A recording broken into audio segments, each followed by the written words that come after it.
Hello, everyone. Welcome back to Moving Right Along, a Muppet movie podcast brought to you by toughpigs.com. It's the podcast where we watch The Muppets Take Manhattan 2 minutes at a time and talk about it a lot.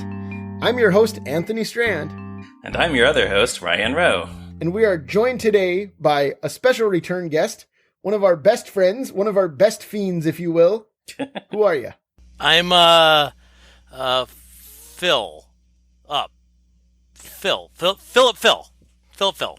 Yep. Oh Catchy no, name. Joe got hit by a car. No, I just got my memory back. Hello, it's me, Joe Hennes, co-owner of toughpigs.com. Hi, everybody. Oh, good. Hey, guy. I'm just glad that I'm assuming that means that no one made that joke already on this podcast. No. Great. No, they have not. Nailed it. And we didn't even have to karate chop you across the room to get your memory back. Well, let's see what happens by the end of the podcast. Yeah. All right. And Joe is joining us to talk about minutes 79 and 80 of The Muppets Take Manhattan. In these minutes, the Muppets kidnap Phillip Phil while he's trying to have lunch with his colleagues. So we start with, last week we saw that they heard the glasses clinking, the Together Again glasses. And we start here with Fozzie dismissively saying, it's just a couple of frogs. As we know, there's frogs in suits all over Manhattan, so it's no big deal. Infesting Manhattan. Well, Infesting Manhattan diners, specifically. Sure. You know, it is interesting because this movie does have, like, the rats are not affiliated with the Muppet Group at the start. The frogs are not. The penguins are not ever, right? Like, they're just an independent group of Muppets that exist. Well, they're all unemployed. So, like, those penguins. They're all, that's right. But, so there are, like, Muppets in New York who didn't go to what's it called? Danforth College? What's it called? Is that right? I think so. Yeah, Danforth. Danforth? That sounds like a thing. Danhurst. Danhurst. Right. So there's Muppets in New York who didn't go to Danhurst College. So it's not like or Danforth College. Our Muppet or Danman College. All the people who were just yelling at us from their podcast players, you're welcome. We got it right eventually. Right. But so, like, my point is there could be Muppets all over the place. But aside from those small pockets, we don't really see them. There's not like random puppets out on the street or anything. That's true. In this movie. And we saw in the Frank Oz screenplay draft of the hospital scene that there was more of a joke about, like, how silly it would be that there were more frogs around the city. So, right. Yeah, I don't know. It's something that sort of, I think, fluctuates in the Muppet universe, how common that is. I feel like it's, I don't know if it's a comment on something, but, and this may be a little bit of a spoiler for anyone who hasn't seen this whole movie yet, but, like, later on, you know, all of the Muppets that our core Muppet characters meet in the cities that they've all temporarily moved to for these new job opportunities that they found, end up coming back with them. And it's almost like all of the Muppets that exist in this version of the world, only belong as part of the Muppet troupe. Like, we can't have Muppets that are scattered around, you know, doing other things, working in movie theaters and, you know, and playing with, you know, Oompa bands, hibernating in caves or whatever. It's like, no, they're all just waiting until they can be part of this show with this specific troupe. Like, even the penguins who are looking for jobs end up, you know, in the musical in the end. That's true. You know? Right, Yeah. that's true. Yeah. They get tossed. I guess I like looking at it as the take of they've all found their place with these other silly characters. Right. So the question being asked, I guess, is, like, in other Muppet productions, when there are Muppet characters that are scattered throughout the world that aren't part of the Muppet troupe, like, does that mean that they should be, that they're missing something, or? Well, I feel like the main ones that have that are the, like, very studio-bound literary adaptations from the 90s, right? Like, we go to Nephew Fred's Christmas Party, and Wander McMooch and Brule are there. Yeah, in those right? Like, those movies, they're just Muppets everywhere. Like, the city is full of them. There's no Muppet troupe in those movies, is what I was going to say. I was also, like, I don't know why this was the first thing that came to my mind, because it really shouldn't be, but I was thinking of Letters to Santa And it's like they're like at the U.S. Post Office, and there's that one monster. Like a monster working. Yeah, and he's just there. Hmm. And it's like, I don't know, should he have pulled a Walter and been like this isn't my life. I have a special talent, and I should be part of the show. I'm going to come live in this apartment building with the rest of you Muppets. Exactly. Yeah, that's true. I don't know. That's something for our listeners to ponder, I suppose. But what happens next in these minutes is that after Fozzie says that, Gonzo's eyelids open slightly, and then he looks around the side of the booth where he sees Kermit or Phillip Phil, and then his eyes get real wide. And have we ever talked about Gonzo's eye mechanism on this podcast? I don't think we have.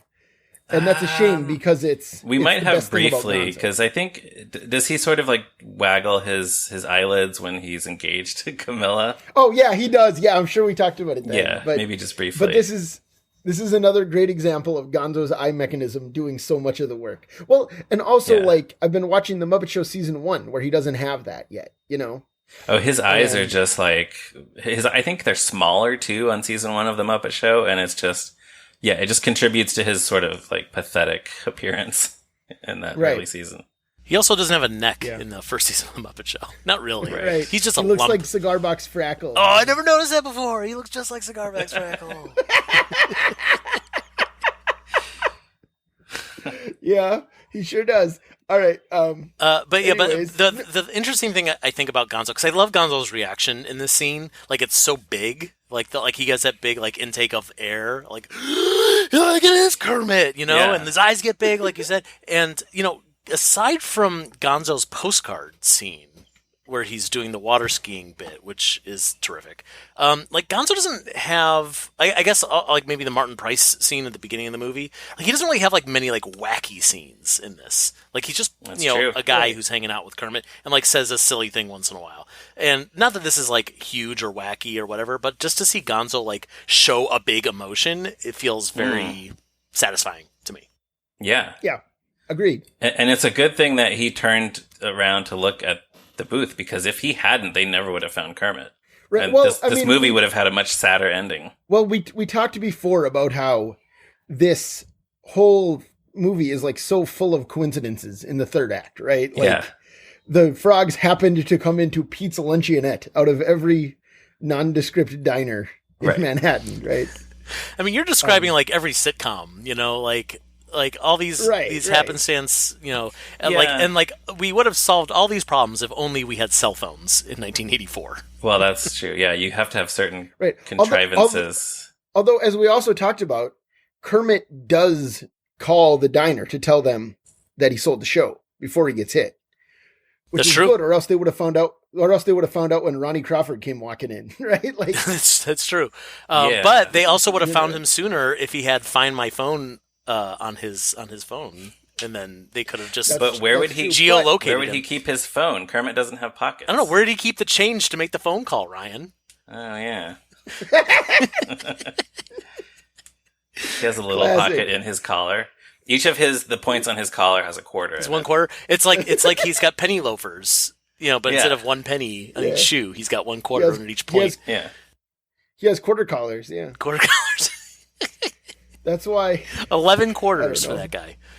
He has 11 quarters. He has, what is that? $2.75. Man, I'm sitting here trying to do the math in my head, but I'm not that smart. That's a week and a half in the lockers at Penn Station. The bus lockers. Yeah, he has 11 days worth of bus locker rent. All right, great. So, anyways, Gonzo, like Joe said, Gonzo yells, "No, it's Kermit!" And everybody's kind of like, "What? No, what?" But Piggy runs around to see. Meanwhile, he's still tapping away at those glasses. Yeah. He's still playing together again. And Piggy yells, "Kermit!" and tackles him. And then everyone else piles out of the booth and crowds around him. And what I love about this is that the whole time Piggy is yelling, "Kermit, Kermit, Kermit, Kermit, Kermit," while everyone else is so excited. In. She's so excited. Wouldn't you be? Guy. They're pinned. Yeah. They're engaged to be engaged to be engaged. Yeah. So can you imagine how exciting that is? Oh, yeah. Must be some pin. Right. But the frogs are also taken aback because then Gil turns to the other frogs and says, "My, what friendly service." Yeah, I love that joke. Can I say which is a very quick good. thing about Gil for a second? My favorite Muppet of Yes. all time. Please. I actually don't have that much to say about Gil, except that I find it weird that all three of these these frogs have hair. I don't know why that's weird to me, because Yeah. usually we just we used talked to. about that. Oh, you did? All right, so forget that. Yeah. You listen to a No, previous you can still podcast say to it. talk about Muppet hair. You have but, your own thoughts. You have your own thoughts. No, on but Muppet my hair. actual thought about Gil here is, and I couldn't quite tell. Maybe you guys had could tell from the previous scene. It looks like Gil has like leftover food on his plate, and like as if like they had just finished their meal, which they haven't, because they haven't even ordered yet. Yeah. So I guess either like something changed as they were filming it, or maybe like the table hadn't gotten bussed yet, which would make sense because most of the staff is sitting at the next booth over. Like they are not working right That's now. true. That's- yeah. Huh. I'm looking at it now. I had not noticed it, but maybe they had like an appetizer or That's possible. But who took the order? I don't know. Maybe. They obviously don't even know who their waiter is. Right, because Kermit hasn't even ordered. Yeah, it looks like I don't even. Is that like turkey and? Yeah, it kind of Mashed looked like potatoes? like a half-eaten turkey leg to me. I couldn't really tell. Yeah. Huh. Yeah, Huh. I had that's not even weird. noticed that. Yeah. Well, there you go. That is a thing that exists in this movie. Yeah. What is on that plate? Someone our new write Muppet Frank to mystery. Frank Oz. We gotta know. What did Gil eat? What did Gil, or we could ask Steve Whitmire. He would maybe know. Yeah, He was Gil. I bet he He actually just might. he may have actually eaten that food himself, Steve Whitmire. Yeah. We don't know. Gil's performer is still alive. We can ask him. That's true. Yeah. Um. Do you think he then- cares? Do you think he would know? Do you honestly think that Steve Whitmire will be like, "Oh, I remember don't that know. day and like we had a I half don't a know that turkey he leg would and it was know. so good." I don't know that he would know, but I think Steve Whitmire would be delighted to be asked a question about Gil the Frog. I think you're 100% absolutely right. believe that. Yeah. Totally right. But so what was I going to say? I don't know. What else happens in this? I don't What know. else happens in this? Oh yeah. So also while they're all crowding Kermit, Jenny straightens Kermit's suit, which I really like. I really enjoy that. That makes sense because Well- of her business. Her business is Right. clothing. I know. That's what I Yeah. mean. Yeah, Yeah, it's good it's like stuff. a nice touch. I'm curious. Speaking of But- Jenny and clothing, I couldn't tell with this scene. Were you able to see what was on her pin, on her lapel? Oh, I think this one is a seahorse. Whoa! So she went from penguin to was it a Dolphin what was at the one other point. It was just a fish maybe, and now a seahorse. Man, I love that. I love that we're discovering this bizarre I little never detail. noticed that either. Yeah, it's like a little character arc Yeah, for her lapel. on her clothes. Yeah. Yeah. I love it. Yeah. So then, anyways, they're all excited. They love Kermit. They're crazy about that guy. But Phillip Phil is not having any of it. He says, "I believe there must be some sort of mistake." He's sounding a little bit more like Kermit though. He's not quite as he doesn't quite have the voice that he did when he first got the amnesia and started talking like Phil. I would love Yeah, I to guess so. know more details. Obviously, we can't ask Jim Henson, but like, how did he develop the voice? How, was it hard to do? Like, I mean, he's at this point been performing Kermit for what, 25, 30 years. About 30 years. Yeah. 30 close to years, it. yeah. And, to have like the Kermit puppet on your arm, but like to have a different voice coming out of Kermit's mouth, that must have been, I don't know, like, I think, I would assume that it's like the kind of thing where like you start the take, you're doing a good job, you're doing the voice, and then by take 4 or 5, it's just Kermit again, because it's just so Right, natural. right. Well, he's also sort of playing it's Kermit, but it's Kermit as a different character, really, because Yeah. it's Kermit with no memory of being Kermit, and he's just this ad executive. Right, but it Right. still has to have obviously a tinge of Kermit's voice. Like if he Right. was like, "Oh, I lost my memory and now I sound like Rolf the dog," like that Right, wouldn't. that wouldn't make Right, sense. right. Yeah. If he sounded like the Southern Colonel all of a sudden, that would be bad news. But Kermit's yeah, gonna so anyways, tell them to buy Southern bread. Yeah. that would be good. I'd buy it if Kermit told me to. Sure. Southern bread, it, so then- it fills you up. It makes a sandwich.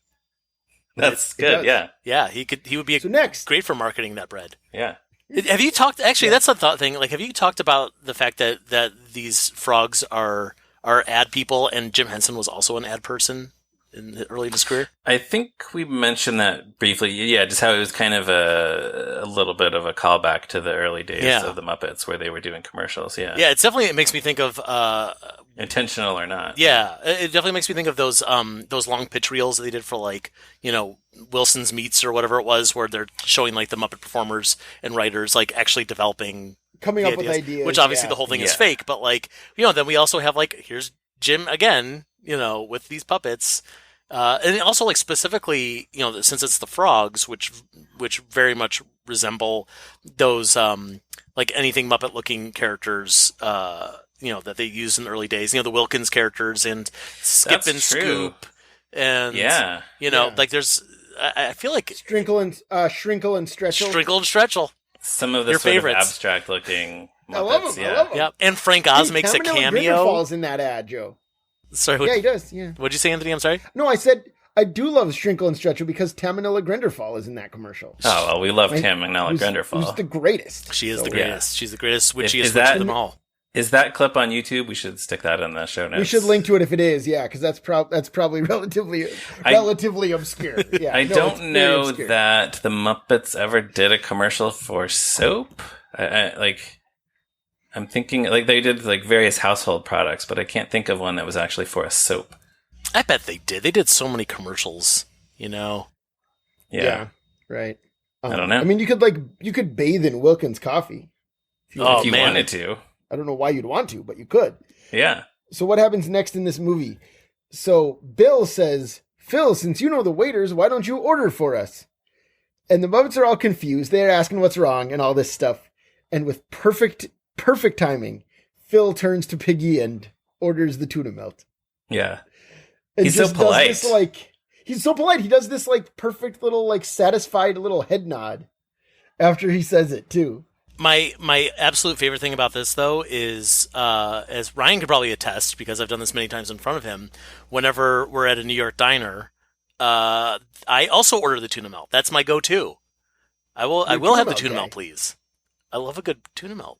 And yeah. Sure. And is that how you say it? And I'll have the tuna melt, please, ma'am. Well, now. Even if I'm talking to a person who identifies as male. Yes. Yeah, gotta do it. Gotta do it. Phillip Phil. Phil, your favorite Muppet.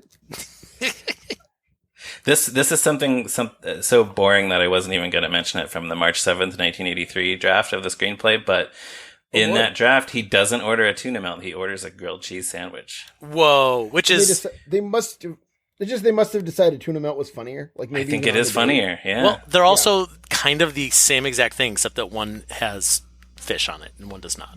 That's Fish true. on it, yeah. Yeah. Yeah, it's a fish. I'm sure they thought about that. With tuna. Right.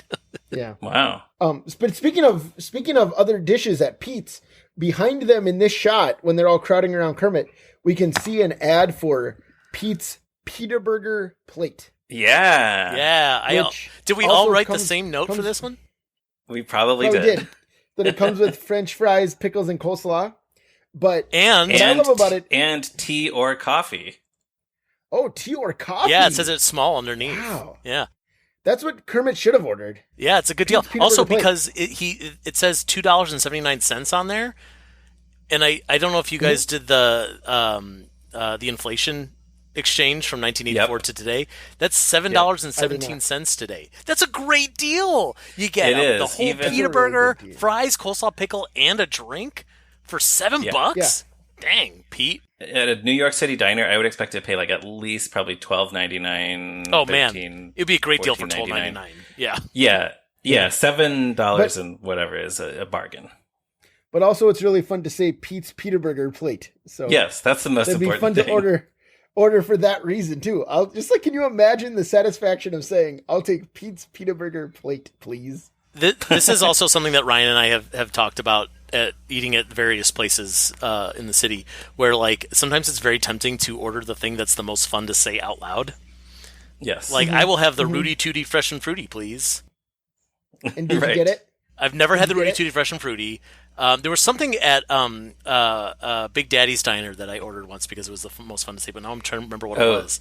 Yeah, Big Daddy's Diner, which is there. It's on Park Avenue South in Manhattan. There's a few of them. Very fun. There's a few of them in the city. Well, the one on the Upper West Side closed. I don't know how many. Oh. more there were. That's But yeah, the whole thing is very kitschy and like things are named after pop culture. Actually, they have a milkshake called the Cookie Monster Shake. That's true. It's blue. So, Oh, nice. Yeah. Yeah, I there know are that many guy. things you can order there that are just fun to say out loud. Awesome. I'll keep that in And mind. also, I'd like to Next try time I'm a there. Pitaburger, a pita hamburger, I think. You could. It's very easy. Just make a Yeah. normal hamburger and buy pita instead Put of it a on bun. pita bread, yeah. I Yes. think I will. I have a very non-Muppet related story that's related to that. So when Yeah. I was 16 years old, I took a trip to Israel with my camp friends, and it was a 6-week trip. And like near the end of the trip, we were now like 6 weeks into eating like a lot of falafel and shawarma and like things that we're not used to, and like just Makes like sense. missing, like it's a long time to be eating foreign food. And so we were someplace where I saw on the menu that they had hot dogs. And I was like, you know what? It's been a long time. I've been a tourist for this whole time. I can treat myself to like something that's familiar. So I ordered the hot dog, and here's what they did. They took a pita, and they threw 2 hot dogs in, threw in a handful of French fries, squirted a bunch of ketchup, and then handed it to me. And, I mean, first of all, it was delicious. Don't get me wrong. Because Yeah. it's the same exact thing that Sure, you normally get. It's just all, it's in a different configuration. But it was also like the most Israeli hot dog that you could possibly get. Right. Well, that's what I was going to say about like the idea of a pita burger at a Greek diner. Sure. It's how do we make a hamburger Greek? Sure. Throw it into a pita. Yeah. You know? And this feels, I mean, I guess this is just something maybe a production designer came up with. It's very good just to add a touch of, I don't know. It makes Pete's Diner seem that much more authentic. If it didn't have Pete's name on it, I would have potentially thought that it was already there on the set. Right, that it was a real sign from a diner. Yeah. The other thing this makes me think of is this something I had never encountered before I came to New York City, which is having to order burgers on the menu as either a regular burger or a deluxe burger. Where if you want just a regular hamburger with cheese on it with nothing else, that's just a burger. But if you want the tomato and the lettuce and the pickles, then you have to pay like $4 extra for a deluxe burger, which when I first encountered that seemed like the biggest ripoff to me. Like, wait a minute, you have to pay extra just to put lettuce and tomato on this burger? That's just stuff that comes on a burger. To be fair, it also comes with French fries, the deluxe. Like, that's what you're really paying for. Usually the deluxe also comes with French fries, so that does help. You're describing this as a New York thing, but the Dairy Queen in Mayville, North Dakota had that exact same thing when I was a kid. Really? You had to pay extra just for those toppings? Wow. Yeah. That's crazy And to me. Yeah. Deluxe hamburger, deluxe cheeseburger. I had never seen it before. All right. R.I.P. Mayville Dairy Queen, by the way, as long as we're talking about local establishments. Oh, That's too that bad. have closed.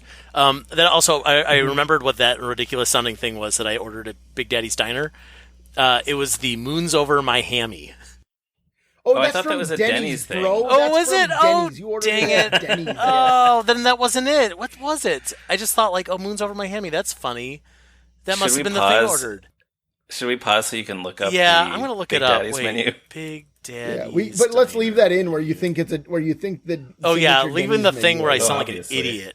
Joe, I always sound like an idiot. on Oh, this me too. program, I can't every time I open my mouth. So It's fine. I Actually, never don't do mind. because I edit out when I sound like an idiot. So we have taken a moment, and not only can we not find the amusingly named item that Joe ordered at Big Daddy's, it also appears that Big Daddy's might be closed forever, which is very sad. Very sad. So, And now, and if it's true, I'll never remember. I'll never know what that thing was that I ordered. well, It definitely wasn't Moons Over My Hammy. Maybe that's why they closed. we Maybe they wish- got sued by Denny's.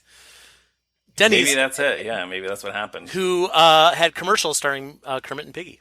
Remember those? Kermit and Piggy. And Oh yeah, that did was you know weird. that- did you know that Denny is short for dentist because that's his job? What? Is that What? true? No. Oh, I wish it was. I would totally believe you. You had me going. Oh, I man. wish. Well, Okay, we wish well- the owners of Big Daddy's the best of luck, and I hope they can open in a new location soon. Yes, That's that's all. how I feel. That's how I feel about Mayville Dairy Queen. All right. Yeah. So, what else happens in this movie? Oh yeah. So they just are all surprised that Phillip Phil doesn't know who they are. But what is fascinating is that Phillip Phil says, "Should I?" He's become so invested in his life as Phillip Phil that he has forgotten or doesn't care that he had amnesia and like definitely had a life before that. Like he should know that he has family and friends out there somewhere. Right. You know? But he should think, maybe these are the guys that I used to know before. Yeah. Right. But instead he's like, no, I'm Phillip Phil. Wait, you stay away from me. What was it that Linda Lavin told him? Because she said, like, well, it's a hopeless cause, or like, what, like, I don't remember what the wording that she used. Linda Lavin just told him that he has amnesia. Well, it's hopeless to, like, find his identity, is what she meant. So I wonder... She tells Enrico Tortellini. So what I'm wondering is, like, it did, like, however she phrased it to him, did it give him the sign of, like, welp, I guess nobody's looking for me. I guess there's no way I'll ever know. And like, because if it was still on his mind of like, gee, I sure hope that I figure it out someday, then like he would probably have a different attitude. But like, he's obviously resigned himself, and maybe that's why, you know. She says something like, "Why don't you go out and make a new life for yourself?" Yeah, right. But before that, I doesn't guess he's just decided that this is his whole life now. Right. But like, I feel like right before that, she says something like, "Well, Mr. John Doe, Mr. X." Mr. X. Yeah, like, it's a hopeless cause, or it's, you know, there's nothing we could do for you, or whatever it was. Yeah, she's like, worst case of amnesia I've ever seen, something like that, Yeah. I don't know. We'll have to go back a few episodes and... But yeah, there's not a glimmer, even after seeing this whole crowd of his Muppet friends, there's no glimmer of recognition. Right, he's just like, I don't care, I'm Phillip Phil, get me a tuna melt, I got marketing data to review. Yeah, I do think though, like when he says like "should I," there's like a little bit of hope in his voice of like not like you would say to a stranger, but like I don't know, like obviously there's some reason that you recognize me, and maybe I should recognize you too. Yeah, maybe there's a little part of him. Right, but then also the person who knows him least, Ronnie Crawford, starts violently shaking him and says, "We have a show to put on, your show, and it's opening tonight." Well, Ronnie Crawford also has the most financial investment in this happening. Financial and personal. Like this is his one shot. This is it. Yeah. Jenny's going to get another job designing costumes for someone else if the show doesn't go up. But Ronnie, I mean, Piggy has a pretty big personal investment in him knowing who he is, but not the same. Yeah, it's a different kind of thing. Yeah. Right. Yeah.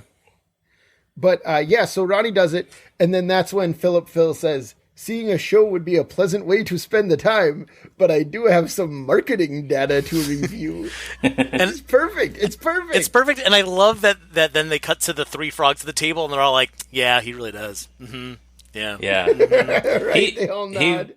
He works a lot, obviously, like he's you see a show at night. He can't even just take a night off. He has to review that marketing data. Right. That's what he does. That's his whole life now. That's literally, it's a hard life. There's one thing to his personality right now, and that is he works in marketing. And the other thing is he used to own a straw hat. Yeah, what happened to that straw hat? Yeah, maybe, I don't know. Maybe that's just like not part of the work look, you know? No, yeah. That was Biz Cash. That, yeah. Now he's Biz. Right. Now he's Biz. Yeah. Now he's Phillip Phil Biz. All right. Are we going to have to register that now? Oh, man, we should. So anyways, they all realize that he doesn't remember. He really doesn't. So Piggy says, "We have to get him to the theater. Kermit, this is for your own good. Grab him!" And then they all grab him and carry him off while he's going, "Ah! Ah!" Yeah. It's a cool little, like, I don't know exactly how they choreographed that puppet move, because when they grab him and sort of pull him up, you see his legs, like his whole body is there. It's almost like he's crowd surfing with all these other Muppets. It reminds me a little bit too of the scene in Muppets Most Wanted when all those prisoners like sort of manhandle him at the gulag. Right, the scene where you can see Steve Whitmire as a prisoner. Yes, like one of the crowd holding him up. Yeah, which rules. I love that. Very cool. Yeah. I appreciate that. I was curious who grabs Kermit's legs, because it obviously meant that the puppeteer had to like grab his legs and hoist them up, and it's Fozzie. Probably not Frank Oz, because he was performing Piggy at the time. Right. But like you would think, like without having seen it, like okay, who actually physically grabs Kermit and brings him up? It's like you would think it would be one of the humans, because they have real hands and they can like see what's going on at all angles and whatever. They're not working from below. Although Fozzie has live hands too. Though, Well, he does, but also like that's why it's not Piggy. Yeah, I don't know. I mean, I just think like everything's like a little bit harder when you're a puppeteer, and that seems like a very specifically choreographed move. And but no, I mean it's great. It works for what it is. It's just I would have guessed it would be like Ronnie or whatever. Right. But it's not. Or, It's or Jenny. Yeah. Jenny. She's the other one. Right. Or Pete comes running in, grabs Kermit. I've got the legs. Yeah. He's just like, Frog, you owe me 2 weeks of washing dishes. His arms, his legs, his frog. His show. Yeah, there you go. But yeah, so anyways, then Bill the Frog says they must not get a lot of repeat business here. The frogs are just like they're so dry. I love it. They're so dry in this. It's so good. And just like it's such a perfect button on that scene. Though, yeah. Here's something else that was in the. Actually, this came from the Marvel Comics adaptation. I don't know if it was in that draft, but remember how earlier I said in the comic Beauregard drives all the dogs and bears and chickens to the city, and they go on a sightseeing tour. So in the comic at this point, after everyone takes Kermit out of the diner, Bo pulls up in the van and all the dogs and bears and chickens are there. And they're like, look, there's our friends. They're going into the theater. So again, they felt for some reason the need to establish like, okay, in case you were wondering, here's how all these other Muppets got from, driving around the city to the theater. Beauregard took them when really nobody ever cares or thinks about it. Well, it had to be Beauregard. Right. He's only one of like 3 Muppets who drive. Yeah, that's true. Right. Not well, but he does drive. Well, who is it? He's lucky to have a driver's license. Fozzie, Beauregard, Dr. Teeth. Is that it? Well, Miss Piggy drives in Great Muppet Caper. She drives a truck. Oh, of course. Yeah. Oh, yeah. And she rides a motorcycle. Yeah. And she does her own stunts. Yes. I hope you appreciate it. All right. So now we're backstage at the Biltmore Theater. The crowd is filing in for opening night, and the Muppets are all backstage. 80s robot drives, doesn't he? He does, yes. He drives the car. Wait, before we get to backstage, we spend 10 seconds at the establishing shot of the Biltmore Theater, and then yes, that is yeah. Go ahead. And then 10 seconds inside the theater, watching people get to their seats. So I just want to point out that it's a full 1/6 of my 2 minutes of this episode, or just watching 16% of this clip. Yeah, like just watching people sit, watching people get ready for this show. It's like nothing happens. Well, I guess they want to establish that like it's a big deal, that it's not just the Muppets backstage. Yeah, you got to know that this is the opening night. But here's my complaint. People came to see the show. Frank Oz, when he directed this scene, didn't take into consideration that at some point the 3 of us would be talking about this 2 minutes at a time. And so now it's 20 whole seconds. There's nothing to say. There's nothing going on. We're just wait. Well, I don't think we've talked about the Biltmore Theater, have we? We did, yes. We talked about the Biltmore Theater in the scene where Statler and Waldorf are outside of it and talk about how I got great seats. First flight out of town. Ho, ho, ho. We went through the shows that were there. We talked about how it's the Samuel J. Friedman Theater now. Oh, okay. I have a very short memory, apparently. Yeah. All right. So, but what else about the Biltmore Theater, Samuel J.? We talked about the Doonesbury musical. What do you want to talk about, Joe? The only other thing that I had about this is I was curious if they actually filmed the interior, this interior shot at the Biltmore, and I don't know where they filmed it, but it was not the Biltmore, because I found some pictures online, and the interior doesn't match. But the Biltmore had a fire in 1987 that destroyed the whole interior, and they had to redo it. But I found some very old photos. Oh, cool. So unfortunately, awesome. like there's some archways or something like that instead of the balconies, or vice versa. I don't recall now because I don't have the pictures in front of me.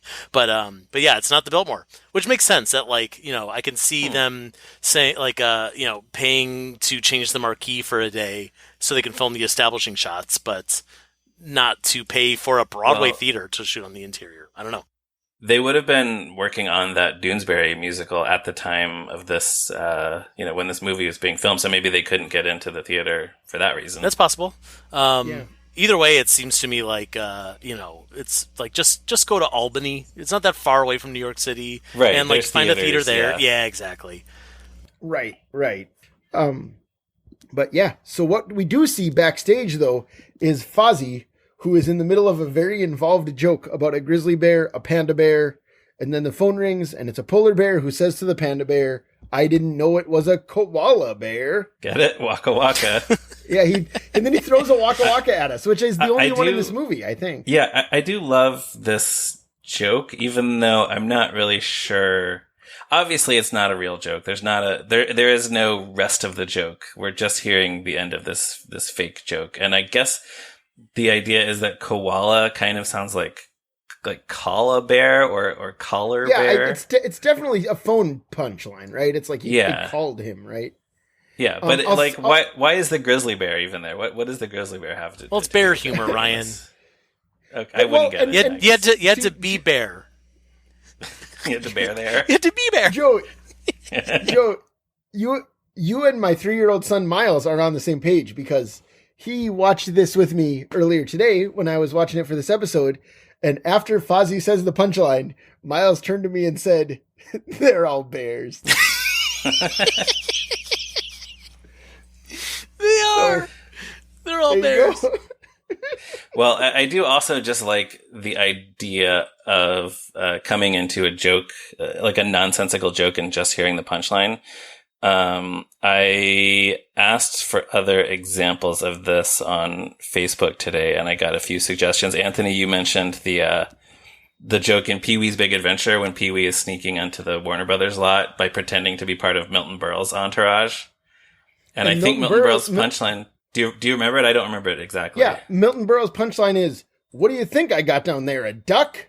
Yeah, and then everybody just laughs uproariously, and Pee-wee's like, "Ah, duck." Yeah, we have no idea what the rest of that joke is, and it's better off that we don't. Of course, we should also say Muppet movie cameo guest star Milton Berle. Yes, he's in 2 of the most perfect movies ever made, and he was like not. He had no success as a movie actor in the 40s and 50s, and then he's in 2 of the greatest comedies ever made as an old man. So there you go. And then somebody, who was that? Oh, this was on Twitter. Oh, well, our past frequent guest Eric Adams mentioned a joke in Men in Black, which I have no memory of. He said, after Agent K neuralizes the soon-to-be Agent J, the action picks up with them at the Chinese restaurant, where K is telling the punchline to what I recently learned is a legendary dirty joke. So I don't remember that one, but I'll have to rewatch Men in Black, I guess. Yeah. Sure. I came up with a couple if you didn't have more. Yeah, absolutely.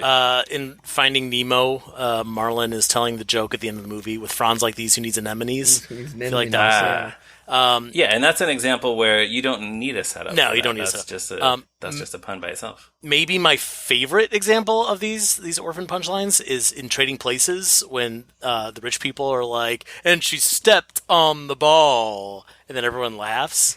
And then I think it was maybe one of the Wet Hot American Summer miniseries, or one of those goofy movies, did a follow up on that, and they had I think it was like a kid is telling a story and says, "And she stepped on the ball." Oh, that's great.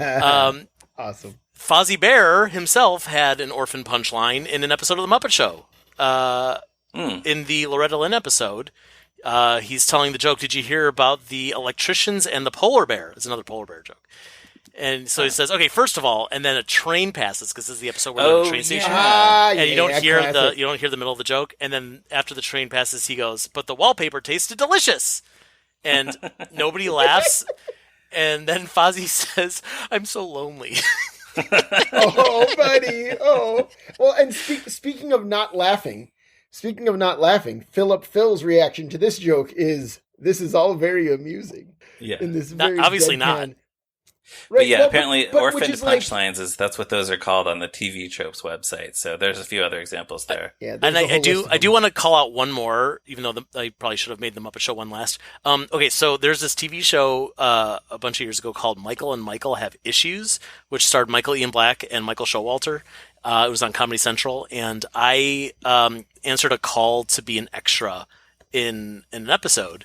And we're all a bunch of us are in a theater, and Michael Showalter is on stage, and he tells us not on camera, but like he says, okay, here's the idea: is like I'm going to be telling like a bunch of really funny jokes, but you are only going to be hearing the punchline, and I need you all to like laugh uproariously, and then we're going to make like a montage out of it.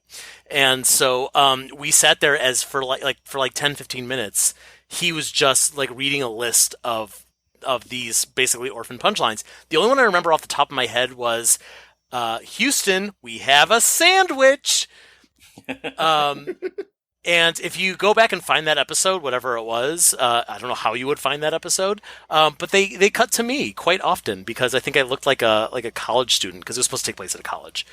I was like wearing like my big glasses sure. and I was wearing a hoodie or something like that, and so I get some good close-ups in that. So it's in the episode. It's just a montage of punchlines. Yes. Yeah, that's funny. Yeah, it was pretty good. Awesome. Well, congratulations. Proud of you. Thank you. Yeah. I don't know why I did this, but I wrote down a bunch of koala jokes. Do you want to hear them? Oh, that did not even occur to me. Yeah, I want to hear all the koala jokes you have. Well, you know that koalas aren't actually bears, right? Yeah. Yeah. Do you know why? Do you know why they're not actually bears? Well, is this a joke? They got or? opposable thumbs or something, right? No, it's marsupials. because they don't meet the koalifications. Oh man, I hate that. Yeah. Hey, you know what the capital of bear country is?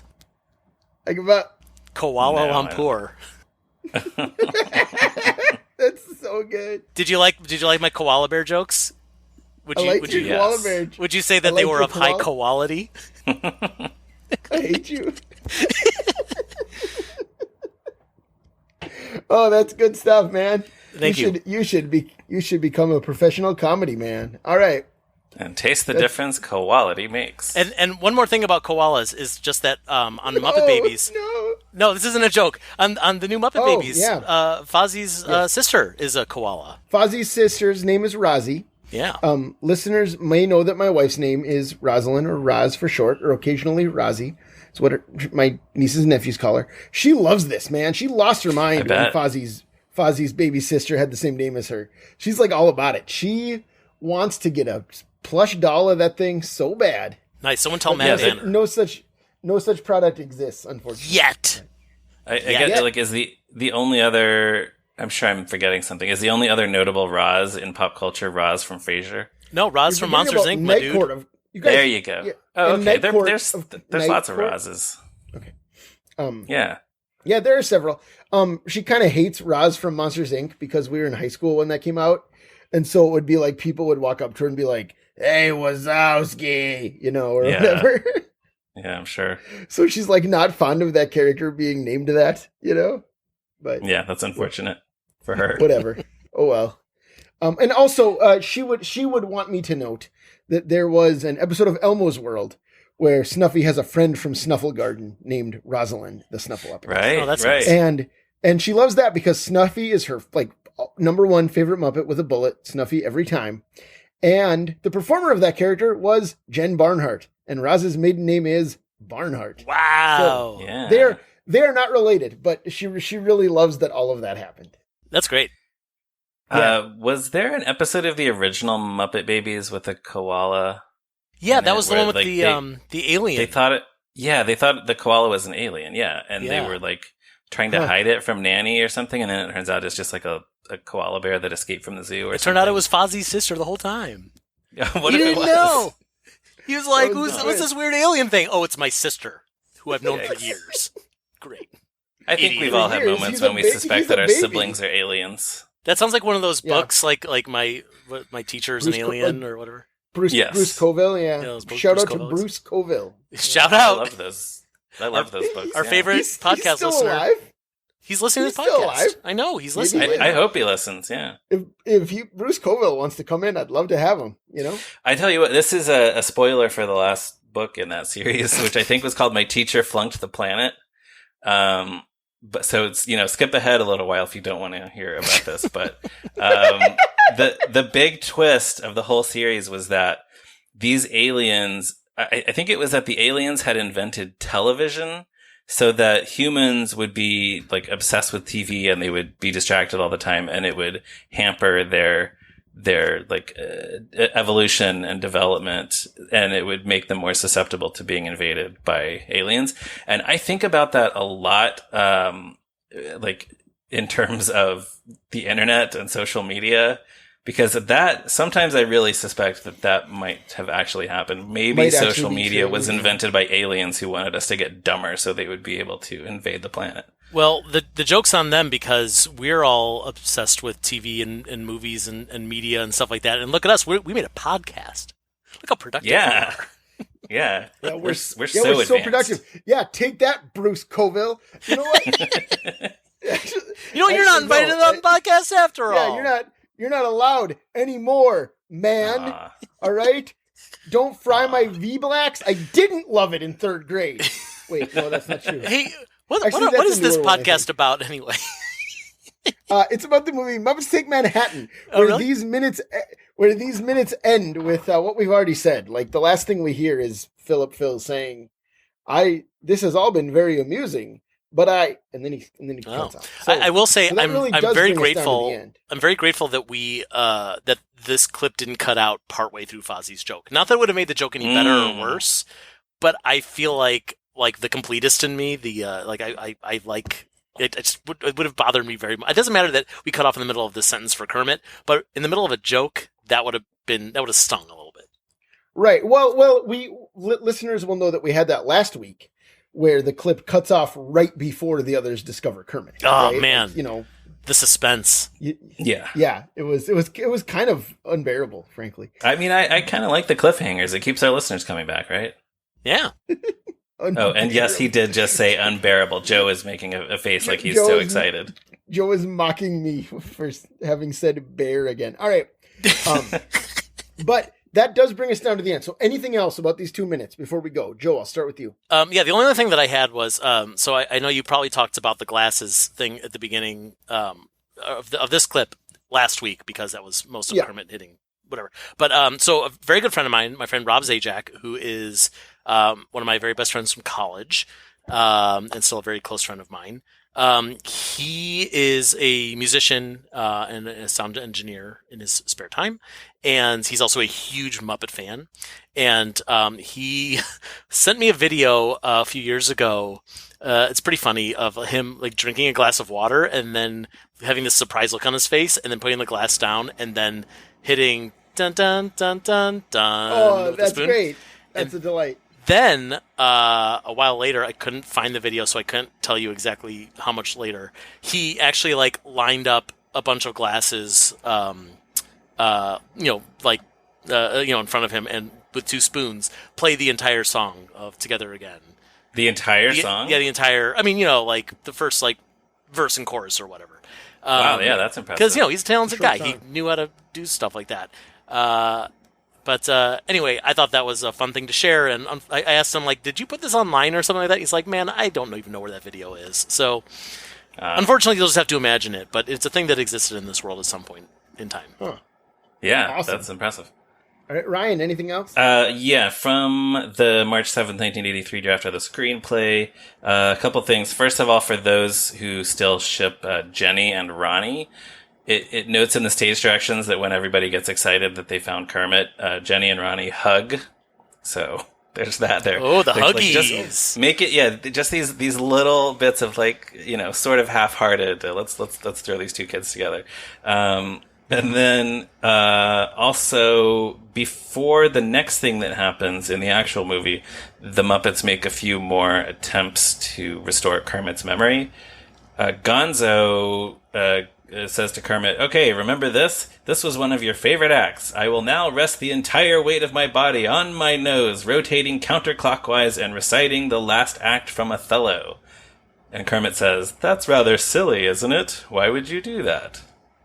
So that's funny. I can see why they, once Fozzie does his thing, they're ready to just kind of move on with it. But then there was another one where Statler and Waldorf come into the dressing room. Statler says, "Someone said you needed some help." Waldorf says, "Stand back." And then he says, "You call this an opening night? I've seen better openings in Swiss cheese." Statler says, "Are those your eyes, or did you win them in a ping pong tournament?" And Kermit has no reaction and just says, "I've got a board meeting in the morning." and that's when it moves into Piggy's thing. That actually feels a little bit like their scene in Muppet Family Christmas, where they show up at Fozzie's mom's house, because it's just kind of like Statler and Waldorf are part of the gang.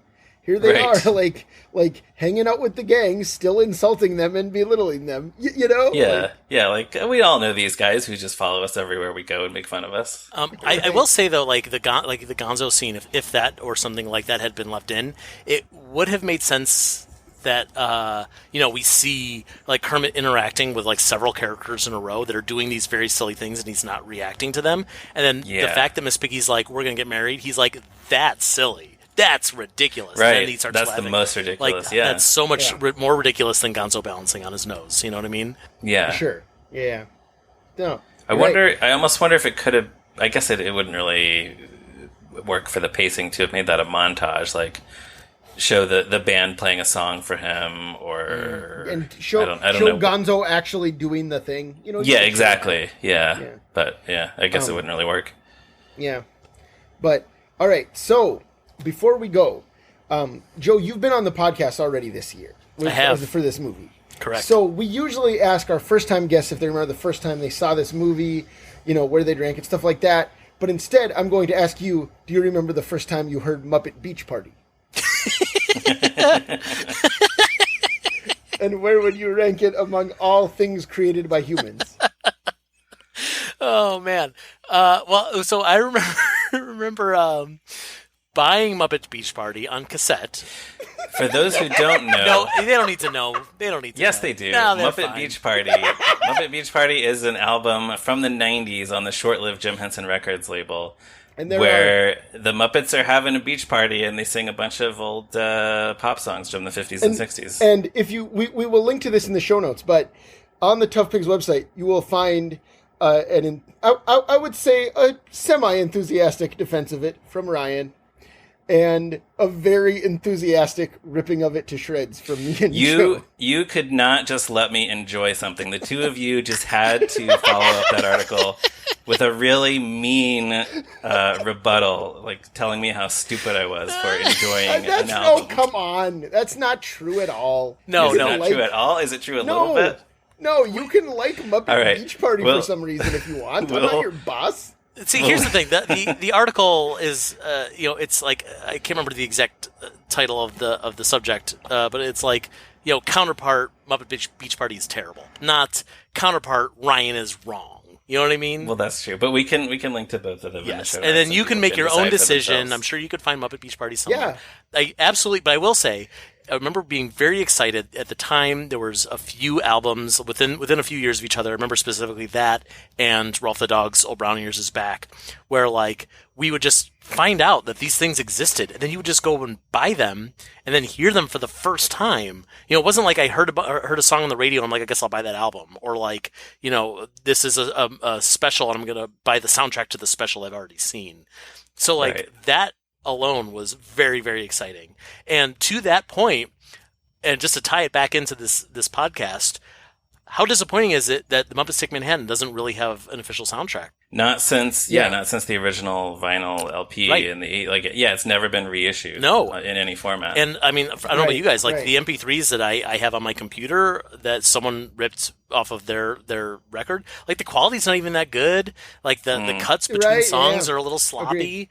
I don't know why Sony and Disney, now that they have all these cool partnerships for Spider-Man, can at least come together to give us a friggin' soundtrack for this classic movie. People would definitely seek it out. Like it would sell if they did that, because people love this movie so much. Yeah. I think that's right. I don't know why they don't. But all right, well, I think that just about brings us down to the end. So, Joe, thank you as always for joining us. Always a pleasure to have you. Always a pleasure to be here.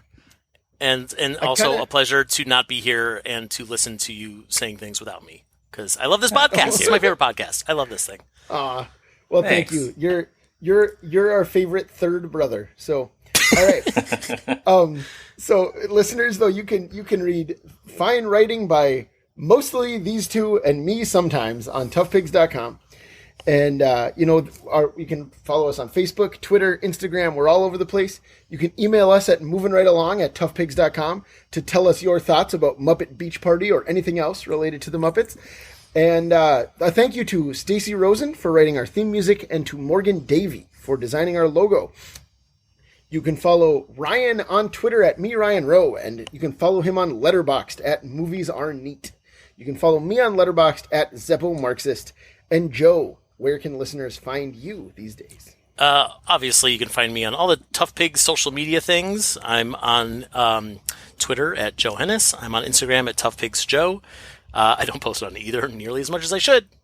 But there you go. And apparently we're all getting Letterboxd now. Should I be doing that? I don't know. I'm not doing that right now, so I'm not on Letterboxd. I think we just started mentioning it because Anthony's not on Twitter, so he wanted to be able to tell people for sure. I wanted to have a thing, and also Letterboxd is fun because all you talk about is movies. Yeah, no, I'm down for it. I would love to nonsense intruding. Oh, I totally get it. But also, I do want to promote the fact that Tough Pigs has a Patreon. So if you want to support us financially, yes. Oh yeah, that's true. Yeah, we don't talk about that. Well, we're talking about it now. We have a Patreon. We should be talking about that more often on the podcast. Go to patreon.com/toughpigs and you can see what all the cool perks are and help us out as we're giving you all this fancy Muppet content for free for the past 20 years. If you like what we're doing, we could use your support. Yes, indeed. And in the meantime, before or after you've done that, you can also give us a positive review on iTunes and tell all your friends to listen to the show. And join us next week for another episode of Moving Right Along. Goodbye. Muppet Beach Party is good. Oh, koala bear. Oh, I get it now.